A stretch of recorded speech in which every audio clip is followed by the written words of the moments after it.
ತಾಲೂಕು ಕಚೇರಿ ಸಭಾಂಗಣದಲ್ಲಿ ರಾಷ್ಟ್ರೀಯ ಹಬ್ಬಗಳ ಆಚರಣೆ ಸಮಿತಿ ವತಿಯಿಂದ ಸೋಮವಾರ ಮಹಾವೀರ ಜಯಂತಿಯನ್ನು ಸರಳವಾಗಿ ಆಚರಿಸಲಾಯಿತು. ಈ ಸಂದರ್ಭದಲ್ಲಿ ಮಹಾವೀರರ ಭಾವಚಿತ್ರಕ್ಕೆ ಶಾಸಕ ಟಿ. ರಘುಮೂರ್ತಿ ಅವರು ಪುಷ್ಪಾರ್ಚನೆ ಸಲ್ಲಿಸಿ ಮಾತನಾಡಿ, ಭಾರತೀಯ ಸಂಸ್ಕೃತಿ ವಿಭಿನ್ನತೆಯಲ್ಲೂ ಏಕತೆಯನ್ನು ಹೊಂದಿರುವ ಮಹತ್ವದ ಪರಂಪರೆಯಾಗಿದೆ ಎಂದರು.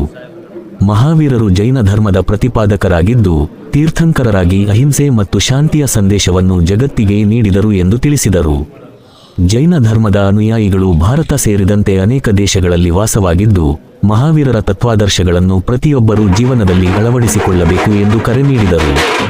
ಈ ಸಂದರ್ಭದಲ್ಲಿ ತಹಶೀಲ್ದಾರ್ ರೆಹಾನ್ ಪಾಷಾ ಹಾಗೂ ಜೈನ ಸಮುದಾಯದ ಮುಖಂಡರು ಮಾತನಾಡಿದರು. ಕಾರ್ಯಕ್ರಮದಲ್ಲಿ ತಾಲೂಕು ಮಟ್ಟದ ವಿವಿಧ ಇಲಾಖೆ ಅಧಿಕಾರಿಗಳು ಉಪಸ್ಥಿತರಿದ್ದರು.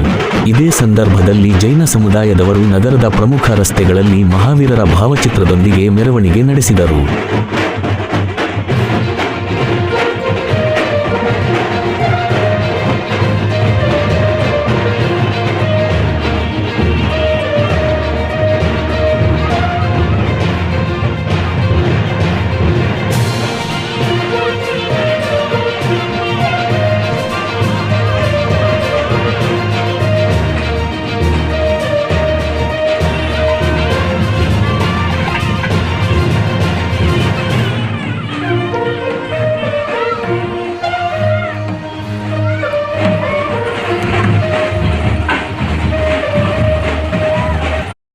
ಕೂಡ ಶಾಂತಿ, ಸಮಾಜದಲ್ಲಿ ಶಾಂತಿ ಇದ್ದರೆ ಬೇರೆ ಯಾವುದೂ ಕೂಡ ಬೇಕಾಗಿಲ್ಲ, ಎಲ್ಲನೂ ಕೂಡ ಸುಗಮವಾಗಿ ಆಗುತ್ತೆ.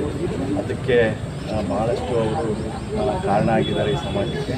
ಅಂಥ ಒಂದು ಮಹಾತ್ಮರ ಜಯಂತಿಯನ್ನು ನಾವು ಇವತ್ತು ಆಚರಣೆ ಮಾಡಿದ್ವಿ. ನಾನು ಈ ಸಂದರ್ಭದಲ್ಲಿ ಈ ಒಂದು ಸಮಾಜಕ್ಕೆ, ಈ ಪ್ರಪಂಚಕ್ಕೆ ಕೂಡ ಇವಾಗಲೇ ಪ್ರಪಂಚ ಭಾಳಷ್ಟು ಬೇರೆ ಬೇರೆ ರೀತಿಯಲ್ಲಿ ನಾವು ನೋಡ್ತಾ ಇದ್ದೀವಿ. ಬಹುಶಃ ಎಲ್ಲಪ್ಪ ಇನ್ನೂ ಯಾವ ಮಟ್ಟಕ್ಕೆ ಹೋಗುತ್ತೆ ಅನ್ನೋ ರೀತಿಯಲ್ಲಿದೆ. ಮಹಾವೀರ ಜಯಂತಿ ಇವಾಗ ಆಗ್ತಾಯಿದೆ.